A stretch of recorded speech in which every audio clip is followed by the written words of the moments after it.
Now, whoever ends up forming the new administrations in Exeter and Truro, they'll face the same familiar problems. Councils everywhere say they're experiencing unprecedented strain on their finances. More specifically to the southwest, rural areas have long received less money from the government than cities. Now, when they were in power, the Conservatives promised to reform the funding formula which produces that result, and the present government has made a similar commitment. But there's scepticism that if and when that finally happens, it will really mean more money for the countryside. Seb Noble reports. Blue skies today, but are there more clouds on the horizon for those who'll be running our local councils? Here's the issue. Some statutory council services are more expensive to run in big rural areas. Think of the extra fuel needed for school buses or for waste collections to cater for remote villages like this one. The only problem is the government's current funding formula doesn't take that into account. And with less money comes tough financial decisions. Double-digit council tax rises, pretty much compulsory selling off of assets regardless of community value. When we see services being cut to the absolute bone, particularly preventative services that we know are a long-term investment.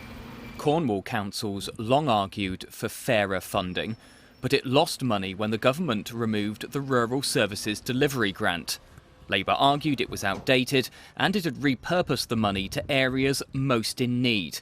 But there are fears that shows rural communities don't matter to the government. I don't think the guys in London really care about Cornwall at the end of the day. We're right at the end of the line. You know, we're just 6 parliamentary seats out of 600. You get your majority elsewhere. It's a long way away. They've no understanding. They've no understanding. Labour insists it's increasing councils' funding overall and giving authorities multi-year spending settlements to aid planning. But rural councils still feel short-changed. Research by the Rural Services Network claims that urban councils receive 40% more in government-funded spending per person than rural councils. And rural residents pay an average of 20% more in their council tax bills than those in urban places to try and make up for that. The Conservatives twice committed to change the funding formula when they were in government. And I think we all know that the current formula, the relative needs formula that we're working off, is outdated and complex. Those would probably be the politest ways to describe it. And as part of this, there will be a brand new, up-to-date and hopefully very accurate assessment of relative need.